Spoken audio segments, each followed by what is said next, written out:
So ఈ సంస్థలకు మన ఇంటికి మనం ఎక్కువ పే చేస్తాం, తాగునీరు చేస్తాం. మీకు కుళాయి ఎప్పుడు నీళ్ళు వస్తుంది అని మరి మన గిరిజన ప్రాంతాల్లోకి వెళ్తే మీకు ఎక్కడ నీళ్ళు ఉండవు. ఒక 100 అడుగులు లోపలికి దిగి నీళ్ళు కింద నుంచి ఓటర్ తీసుకోవాలి. అలాంటి పరిస్థితి. అలాంటి వాళ్ళకి మనం ఏం చేస్తాం, తాగునీరు ఇస్తాం. అక్కడ ఓటర్ కొండలు పైన ఉంటాయి.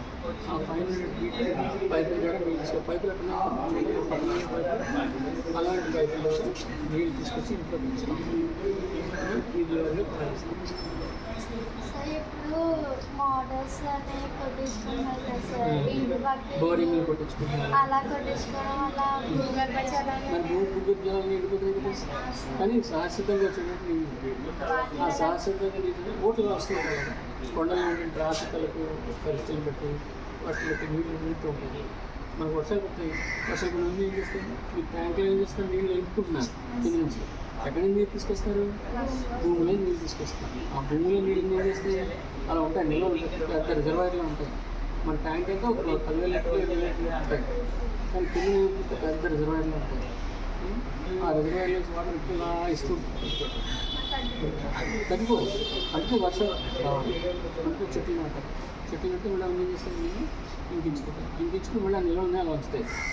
ఆ నిల్వలే మనకి చూసి వరానికి వెళ్ళారా, ఉత్తరానికి వెళ్ళారా, వెళ్ళారా, ఉత్తరవాహిని కానీ చెరువులు నిండుతున్నాయి కానీ ఇవన్నీ ఎక్కడ నుంచి ఆ ఊటల నుంచి నీళ్ళు ఇలా కిందకి వస్తుంది.